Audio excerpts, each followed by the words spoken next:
यह कहानी है भारत की उस बेटी की जो अबू धाबी की जेल में मौत की सजा के कगार पर खड़ी है। 3 दिन बाद उसे फांसी होने वाली है। उसे एक झूठे कत्ल के मामले में फंसाया गया है। मामला है 4 महीने के बच्चे की मौत का, लेकिन जिंदगी और मौत की इस जंग में अब भी उम्मीद की एक किरण बाकी है। नमस्कार, मैं हूं सिद्धार्थ प्रकाश। एक मासूम लड़की जो चेहरे पर जले हुए निशान लेकर भी जिंदगी में आगे बढ़ रही थी, अपने झुलसे हुए चेहरे की सर्जरी कराने का सपना देखने वाली शहजादी की जिंदगी अचानक मौत के मुहाने पर आकर खड़ी हो गई है। क्या भारत की शहजादी अबू धाबी में रची गई मौत की साजिश को मात दे पाएगी? अजनबी देश में मौत से कानून की जंग लड़ रही इस बेटी के पास वो क्या विकल्प है जो इसे नई जिंदगी दे सकता है, वो भी बताएंगे। लेकिन सबसे पहले सिलसिलेवार तरीके से समझिए कि सपनों का संसार सजोए शहजादी आखिर मौत के मुहाने पर कैसे पहुंच गई। जब शहजादी 8 साल की थी तब किचन में खौलता हुआ पानी चूल्हे से उसके चेहरे पर गिर पड़ा था।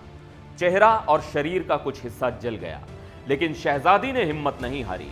इसके बाद भी उसने अपनी पढ़ाई लिखाई पूरी की, कॉलेज पास किया, गरीबों और बेसहारा लोगों की मदद के लिए रोटी बैंक नाम के एक एनजीओ से जुड़ गई।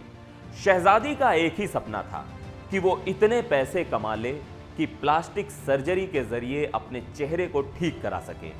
और इसी सपने को पूरा करने और नई जिंदगी की आस में शहजादी के साथ वो धोखा हुआ जिसने उसे मौत के सामने लाकर खड़ा कर दिया है। कैसे, वो समझिए। बात 2020 की, जब कोरोना के मनहूस दौर से पूरी दुनिया गुजर रही थी। हर कोई अपने घर में कैद था। शहजादी उन्हीं में से एक थी, अपने कमरे में बंद अपने सपनों को समेटे हुए। ऐसे में सहारा बना मोबाइल, और इसी मोबाइल के जरिए शहजादी की मुलाकात सोशल मीडिया पर आगरा के रहने वाले उजैर से हुई। उजैर ने शहजादी को उसके झुलसे हुए चेहरे के साथ अपनाने का वादा किया और चेहरे का इलाज करने के नाम पर उसे अबू धाबी ले जाने के लिए राजी कर लिया। लेकिन इस वादे के पीछे छिपी थी एक काली साजिश जिससे शहजादी बिल्कुल अनजान थी। उसे दिख रहा था तो सिर्फ अपना सपना, अपने सभी जेवर, जिंदगी भर की जमा पूंजी और अपने ख्वाब लेकर शहजादी जब अबू धाबी पहुंची तो उजैर ने उसे अपनी फूफी नाजिया के घर भेज दिया, जो एक प्रोफेसर थी। तब शहजादी को पहली बार एहसास हुआ कि उजैर ने उसके साथ बेवफाई की है। दरअसल उजैर की फूफी यानी नाजिया ने कुछ ही दिनों पहले एक बच्चे को जन्म दिया था। उसे घर में एक कामवाली चाहिए थी। नाजिया ने यह बात उजैर को बताई थी। उजैर ने शहजादी को झांसे में लिया और करीब 1.5 लाख रुपए में शहजादी को अपनी फूफी के घर नौकरानी बनाकर भेज दिया। अब तक शहजादी को एहसास हो चुका था कि वो बहुत बड़ी मुसीबत में फंस चुकी है, लेकिन अभी सिर्फ शुरुआत हुई थी। इसी बीच नाजिया के घर एक हादसा हो गया। 6 दिसंबर 2022 को नाजिया के घर 4 महीने के बच्चे को टीका लगा था, पर टीका लगाने के कुछ घंटों बाद ही उसकी मौत हो गई। नाजिया और उसके शौहर ने अस्पताल पर लापरवाही का इल्जाम लगाया।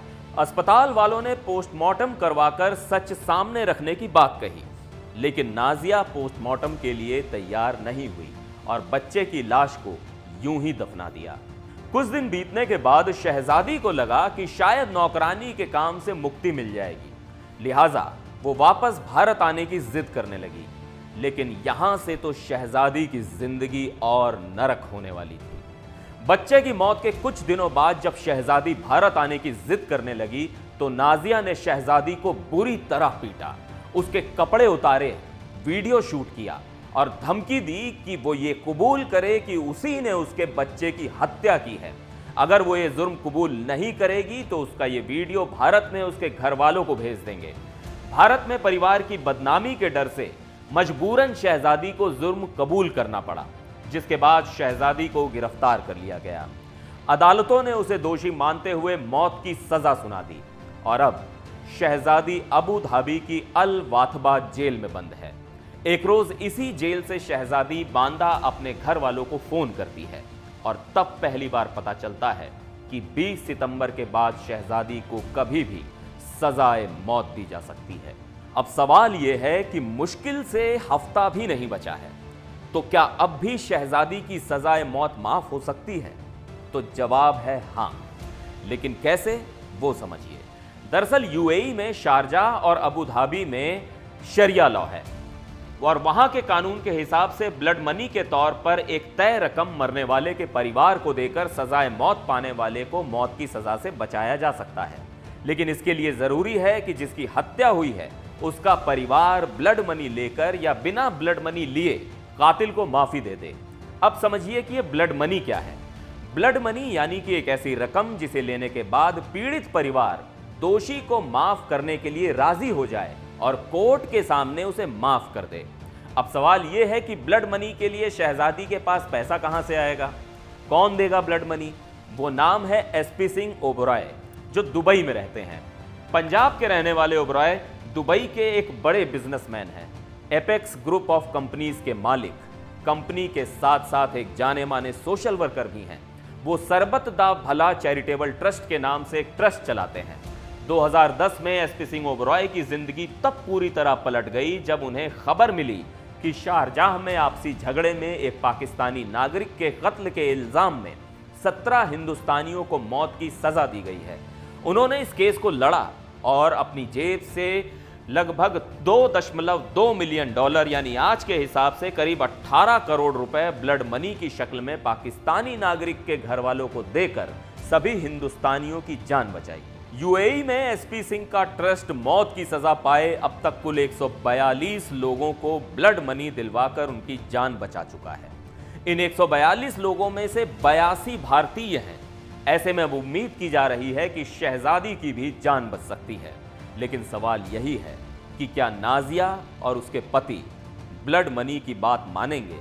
एनडीटीवी इंडिया पर फिलहाल के लिए बस इतना ही। मुझे दीजिए इजाजत। नमस्कार।